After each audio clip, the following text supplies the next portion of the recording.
আজকে আমরা আপনাদের সঙ্গে শেয়ার করব মাছের মশলার রেসিপি।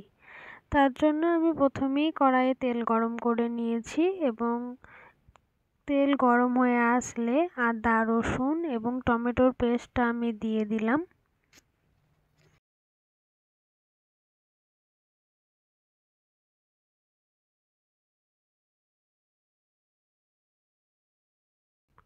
মশলাটা একটু ভাজা ভাজা হয়ে গেলে আমি গুঁড়ো মশলাগুলো এবার অ্যাড করব। প্রথমে 1 চামচা জিরে গুঁড়ো দেওয়া হলো। এরপর পরবর্তী যে মশলাগুলো আছে, হলুদ গুঁড়ো, নুন, চিনি এবং গরম মশলা দিয়ে মশলাটাকে এবার ভালোভাবে কষাতে হবে।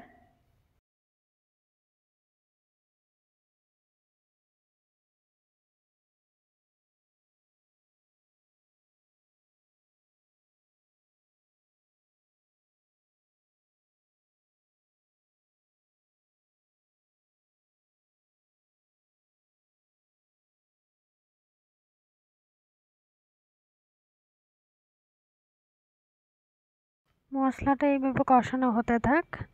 আমাদের চ্যানেলে নতুন হয়ে থাকলে চ্যানেলটিকে সাবস্ক্রাইব করে রাখুন এবং পাশে থাকা বেল আইকনটি প্রেস করে দিন, যাতে এই চ্যানেলের ভিডিও আসলেই প্রথম নোটিফিকেশন আপনি পেয়ে যান।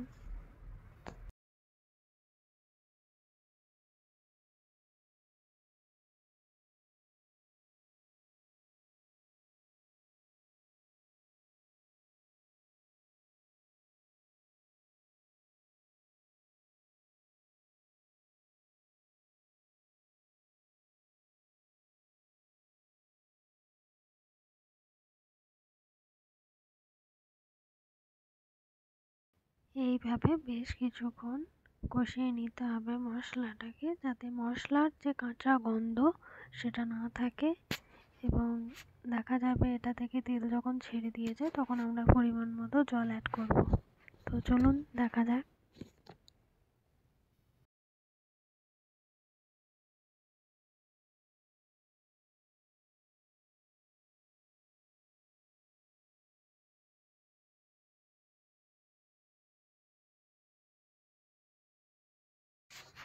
মশলাটা প্রায় হয়ে এসেছে, এবার আমরা সামান্য সামান্য করে জল অ্যাড করতে থাকবো।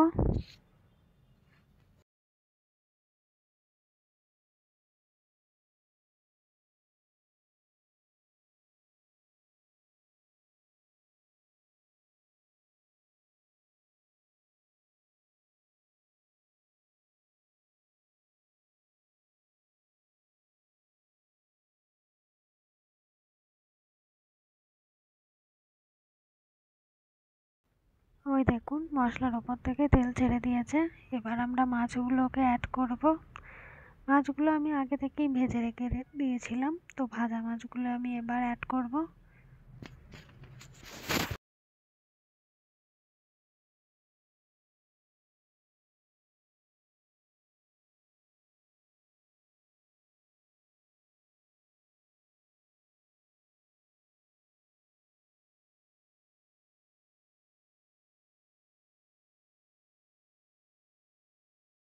এবার আমি কিছুটা জল অ্যাড করব।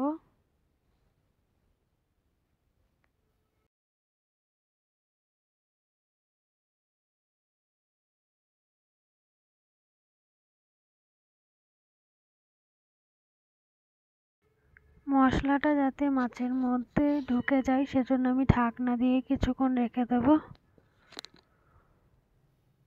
এবং একটু ফুটিয়ে নেব।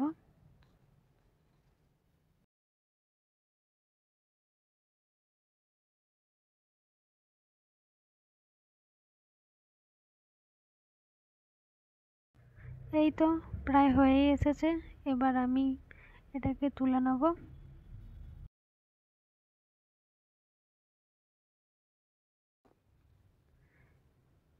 এবার আমাদের রেডি হয়ে গেছে মাছের মশলা বা মাছের কারি, একদম তৈরি। গরম ভাতের সাথে এই শীতের দুপুরে খেতে খুবই মজাদার।